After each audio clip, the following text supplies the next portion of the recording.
Ya bukan karena mau nikah lagi juga gitu, tapi kan namanya perempuan itu tetap penting gitu karena ya itu tadi yang sudah aktif seksualnya itu atau mungkin ibu menikah semuanya itu karena buat diri sendiri sih, karena kita kan sangat-sangat rentan gitu loh kalau misalnya kita nggak pernah cek terus kita sakit, itu benar-benar nggak enak.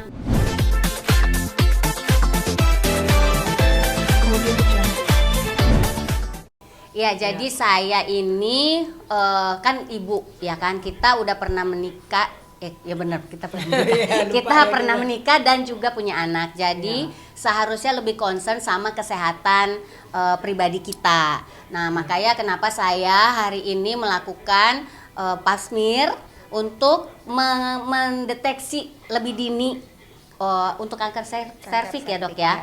Iya, ini adalah salah satu cara kita sebagai ibu-ibu supaya kita lebih concern lagi sama kesehatan kita. Karena kan sekarang pemerintah juga sedang mengkampanyekan nih ya, untuk kesehatan kanker serviks supaya kita juga lebih rajin pap smear gitu. Dok, mungkin bisa dijelasin tentang bahaya kanker serviks dan penyebabnya kanker serviks itu seperti apa? Kalau untuk penyebab kanker serviksnya itu sendiri namanya virus HPV atau Human Papilloma Virus yang memang secara kebanyakan itu ditularkannya melalui hubungan seksual gitu. Kalau untuk bahaya dari kanker serviks ya bahaya kanker ya yang seperti kita tahu, kalau nggak dideteksi dari awal ya pasti kan nanti akan berujung ke kematian gitu. Dan pencegahannya seperti apa? Pencegahannya yang pertama deteksi rutin melalui pap smear, kemudian yang kedua dengan vaksinasi kanker serviks gitu.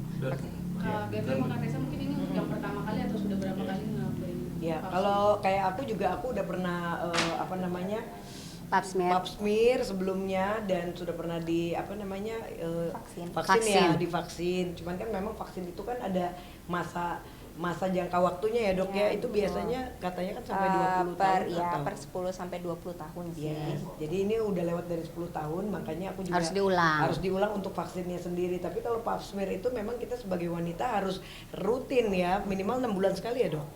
Ya minimal paling cepat sih 6 bulan, tapi kalau kita di sini di Johar Eksklusif Klinik ini karena kita sudah pakai pap smear yang lebih akurat gitu ya, metodenya lebih canggih dibanding pap smear konvensional, itu dia paling lama pengulangannya itu 2 tahun sekali. Iya, pakai apa itu namanya? Tin prep pap test gitu. Nah, keakuratannya itu sekitar 98% dibanding pap smear konvensional. Kalau konvensional itu hanya 60%. Jadi makanya pengulangannya dia lebih cepat. Kalau yang konvensional sekitar 6 bulan sekali. Gitu. Ya kenapa kita tertarik, saya sama Barbie tertarik untuk pap smear di tempat ini, di klinik ini, karena mereka pakai metode yang bisa mendeteksi lebih akurat. Kalau kita bisa tahu secara dini 98% itu rasanya kan lebih gampang untuk mencegah gitu ya dok ya, benar ya dok ya. Kayak saya pap smear itu saya berusaha untuk rutin karena memang itu sangat penting untuk kesehatan kita, untuk kondisi kita sebagai wanita. Kemudian saya juga udah vaksin HPV itu ya dok, sama anak saya juga udah boleh. Karena dari umur berapa dok kalau cewek? Dari umur 9 tahun. 9 tahun. Jadi kalau ibu-ibu semua punya anak cewek dari umur 9 tahun udah boleh tuh dikasih vaksin HPV. Karena memang kalau saya juga berdua sama anak saya yang cewek juga udah melakukan, karena ya kita lihatlah banyak banget gitu ya kasus-kasus untuk kanker serviks itu kan udah marak banget gitu, dan itu bisa dicegah sebenarnya dan bisa diobati benar ya dok ya. Asal deteksinya dini. Jadi benar-benar bisa hilang sama sekali kan dok ya. Tuh. Tapi kalau selain pap smear buat Kak Tessa sama Kak Barbie, ada nggak sih kegiatan lainnya lah yang untuk mencegah si kanker serviks itu? Misalnya dari pola hidup sehat atau gimana? Ya itu pasti ya, pola hidup sehat. Kayak dokter tadi cek bagian pribadi saya ya dok ya. Malu saya jadi. Katanya sehat, jadi kan saya bersyukur kalau sampai saya di umur segini yang memang sudah nggak muda lagi, ternyata dinyatakan bahwa masih sehat, bagian intim saya pun masih sehat. Jadi kan berarti kan saya itu menjaganya juga cukup baik gitu ya. Jadi kita sebenarnya dari diri sendiri, kita mungkin pola hidup sehat, kita nggak jorok, kita rajin bersih-bersih, kita makanan-makan yang sehat gitu. Pokoknya semuanya itu semua dari diri sendiri sih sebenarnya. Ya, dan cewek juga kan memang kalau kayak aku tipe yang rajin banget untuk memakai semprotan ya, semprotan mungkin kayak betadine gitu dok, itu kan bagus banget ya dok ya, karena pembersih ya, karena kalau cewek tuh kadang-kadang biasanya mereka tuh membersihkannya bagian luar aja dok, nggak sampai ke dalam. Nah, jadi mengakibatkan ya namanya kan tempat wanita tuh lembab ya dok ya. Nah kadang-kadang wanita tuh nggak ngerti, cuman taunya luar aja. Nah luar juga kan satu, kita juga harus pakai sabun juga yang ada pH balance-nya ya kan dok. Jadi nggak bisa pakai sabun sembarangan, terutama ini edukasi juga untuk anak-anak juga, karena anak-anak kan apalagi anak-anak cewek remaja kan mereka pakainya yang ada sabun mandi. Nah ini kan juga kadang-kadang harus ngajarin, ibunya harus ngajarin. Harus mengakibatkan bakteri juga ya dok. Jadi biasanya anak-anak umur remaja itu suka mengalami lebih banyak keputihan kan gitu. Jadi nah edukasi inilah yang memang kita juga harus sampaikan, bahwa yang namanya wanita tuh harus harus merawat bagian intimnya, dan terutama untuk wanita yang sudah pernah melakukan hubungan intim mungkin harus dibersihkan juga bagian dalamnya dengan rutin ya dok, nggak cuma luarnya aja. Mungkin dari dokter kali yang lebih detail untuk iya, supaya tetap sehat gitu, gimana caranya? Ya kalau misalkan untuk apa nih dalam keintiman konteksnya, kita, iya. gitu untuk perawatannya sih ya memang lebih sering apa namanya kayak tidak menggunakan panty liner. Sebenarnya kita tidak anjurkan ya untuk penggunaan panty liners gitu, dan kalaupun memang harus pakai itu ya harus sering diganti. Terus kemudian usahakan kalau misalkan pipis atau di tempat toilet-toilet yang kira-kira umum gitu ya dibersihkan dulu di bagian klosetnya itu sebelum kita pipis di situ. Terus lagi ya paling ya sebagai wanita yang sudah sexually aktif ya sudah wajib untuk cek kanker serviks itu, untuk cek pap smear lah gitu minimal gitu. Dan satu lagi, kalau emang ada keluhan keputihan itu juga jangan diabaikan. Karena keputihan itu merupakan salah satu tanda kalau yang tidak sembuh-sembuh ya secara menaun itu merupakan ciri-ciri dari salah satu ciri-ciri dari si kanker serviks juga gitu. Tapi sebetulnya kanker serviks ini bisa disembuhin nggak sih dok? Maksudnya ketika pasien udah terlanjur sakit gitu. Kalau misalkan stadiumnya sudah agak lanjut ya mungkin kecuali kalau dia sudah ada penyebaran ya ke organ-organ yang lain mungkin agak susah.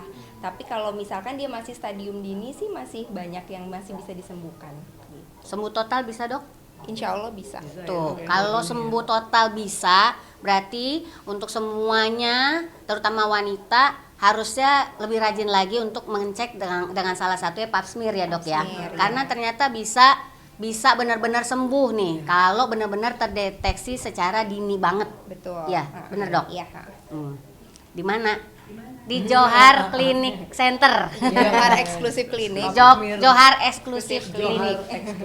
Di Menteng Gondang Dia. Menteng Gondang Dia, Jakarta Pusat.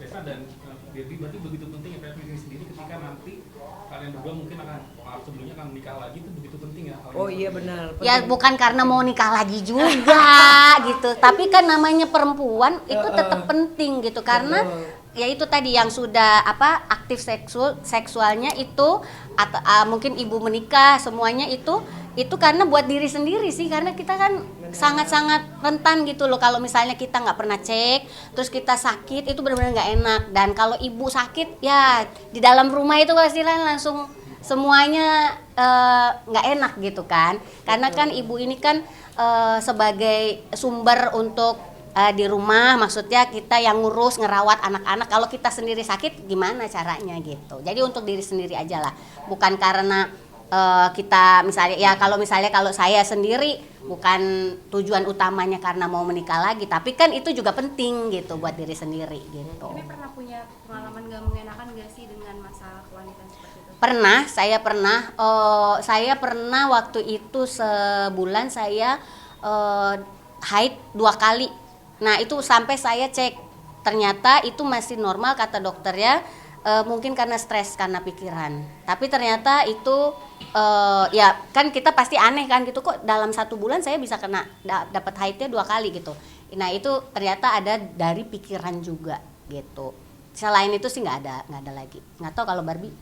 Iya, kalau aku sih pernah juga 1 bulan mens 2 kali. Jadi kalau tadi menyikapi pertanyaan yang tadi, ya kita kan harus mencegah kanker serviks itu karena kita nggak tahu, apalagi ya kalau yang udah menikah kan kita tetap harus menjaga juga ya, namanya pasangan ya dok ya. Iya, betul. Kita nggak tahu misalnya suami kita itu dengan siapa, bagaimana kan kita nggak tahu. Jadi apapun itu, menikah pun ataupun buat cewek-cewek yang mungkin sudah pernah melakukan kegiatan seksual tapi tidak menikah pun itu lebih penting lagi ya dok, karena sekarang banyak banget penyakit ya kan, apalagi waduh pokoknya kondisinya sekarang ini memang untuk perempuan harus benar-benar pintar ngerawat diri dan harus rutin ke dokter. Itu aja sih yang paling penting gitu. Kalau menurut saya sih jangan diabaikan, Jangan meskipun diabaikan, ini di gitu. dalam tapi bagian intim itu sangat penting buat Penting wanita. banget, karena Jangan perempuan berat diabaikan. banget kalau udah sampai kena kanker serviks gitu. Mungkin aku bisa cerita kayak adik aku juga sempat kena juga, udah stadium 2. Jadi dia kalau keputihan itu banyak banget dok, sampai keluar ijo-ijo itu sampai jatuh-jatuh di lantai gitu loh dok. Nah itu aku nggak tahu tuh, dia mungkin dari dulu kan didiemin tahu-tahu udah stadium 2 gitu loh. Dan sempat apa ya, kalau udah lagi keluar keputihan itu katanya lemes banget dok, sampai segitu parahnya ya dok. Nah itu mungkin nanti aku juga akan menghimbau dia juga ya, biar bisa diperiksa juga. Betul, kan, karena betul. jangan kelamaan. Stadium 2 gimana tuh dok, masih bisa Nah, kalau itu terobati? nanti kan harus dicek lagi, harus benar, dikonsulin benar. sama OB/GYN Betul. atau onkologi ya. Udah harus cepet-cepet tuh, kalau udah sampai kayak gitu udah peringatan berat gitu kan. Makanya ya aku sama Tessa kan, mumpung kita juga alhamdulillah kita tipe cewek yang rajin. Rajin. Ya. Jadi nggak cuma perawatan muka, badan, Ya, bukan gitu. luar aja, tapi Luar dalam aja, juga tapi kita dalamnya rawat. juga harus. Jadi untuk laki-laki, Ya, untuk ya. semua pria-pria Ini yang ada di wanita yang sana, pintar merawat diri. terjamin nih. Terjamin ya kan. Beda nih yang ibu-ibu yang suka Promosi. perawatan luar dan dalam, sama yang luarnya aja tuh beda banget gitu. Berarti sekaligus nyari jodoh ya di luar ya? Oh iya Ya, dong. kalau saya nyari jodoh Kan, lagi, karena kan kemarin baru dimaling. Promo. Kawin 1 Dia bulan, jadi curhat iya, loh. baru kawin 1 bulan kan ditinggal kabur ya. Iya, kalau Tessa Apa? Ya kalau saya pokoknya udah berapa lama? oh ya ini Ini udah agak- 1 dekade iya, kayaknya gue kayaknya, ya. benar, benar, Tapi benar. ya yang penting semuanya udah tahu bahwa kita ini masih masih terjamin bahwa kita sehat ya kan, berkualitas ya kan. Jabar, himpunan janda berkualitas. Hai. Berarti misalnya bayar mahal tapi untuk invest Iya. ke diri sendiri itu Iya. worth it kah? Oh buat- pasti Worth worth it it, banget. pasti worth it banget, karena itu bukan buat diri sendiri, kita buat anak-anak, buat keluarga, buat di sekitar kita. Jadi memang semuanya penting gitu.